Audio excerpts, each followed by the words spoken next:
Hey, what's up guys? This is Brian from Mr. Status 74. This is a quick video on the Sony 850G. I've been asked a lot about this display simply because of its price and its immense size. You're looking at the 85, I believe. Yeah, 85 inch for $27.99.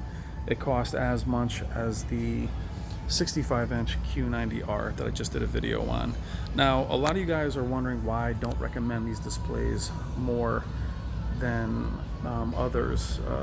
In my opinion, with Sony, a lot of their line below that 900 series takes a dramatic drop in quality. Not because the quality is poor, but because it lacks local dimming. It lacks the contrast ratio and the blacks that make such a huge difference in the viewing quality of these displays. They're also strategically put next to their OLEDs and their other displays. Now you would wonder why, but talking to a Sony representative, the point is to put a more like a value-based display at such a large size to say, yes, that looks better, but oh my god, look how large that is and look how cheap it is. And that is on purpose. People do get wowed by the size. It is immense. Even at this size, the bezel is pretty minimalist. It's a very basic design. But where I would struggle, guys, with these IPS panels, as I've seen with LG panels as well, is there will definitely be clouding in the black bars. You will definitely get clouding all around the display, haloing, lots of blooming, and that poor contrast ratio doesn't do you very good, or doesn't do very well, and is more evident at this large size. So if you're choosing between an 85 inch 850G or 800G or 850G, I would have to say go with a smaller 900F or 950G or Samsung. So these displays, they are big, they are attractive. If you are looking for a very large 4K display, they are here and they are affordable. It's just with that low contrast ratio, it really lacks any of the features that would make 4K HDR really pop for you.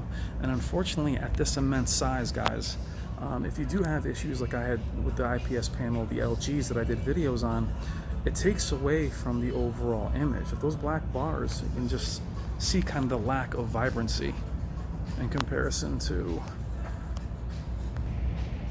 the 900F that's right beside it.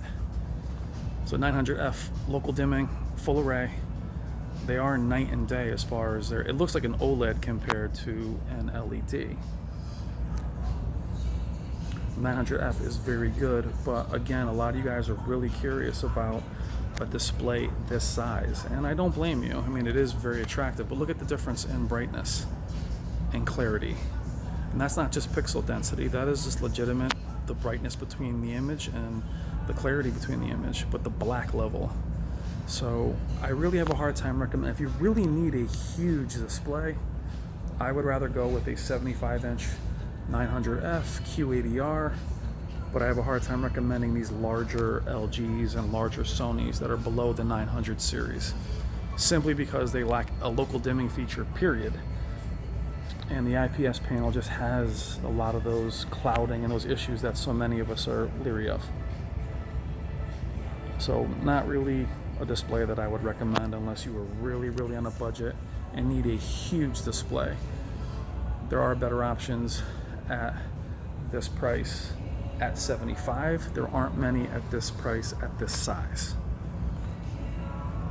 I love the size, don't get me wrong, but if the picture quality is not there, and that black level is not there, peak brightness not there, then HDR and all those other things that we covet aren't really going to show up. And more importantly, guys, at this size, screen uniformity and those issues I spoke about are maximized. They are glaringly obvious.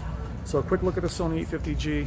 I think it's a great value if you are really on a budget, but hard to recommend without local dimming, IPS panel, blooming and clouding.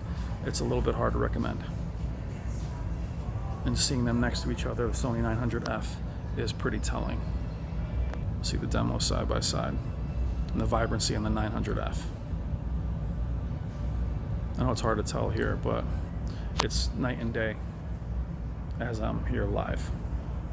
Doesn't look bad in store, but hard to recommend displays without local dimming. All right, guys, Sony 850G. Thank you as always. Take care.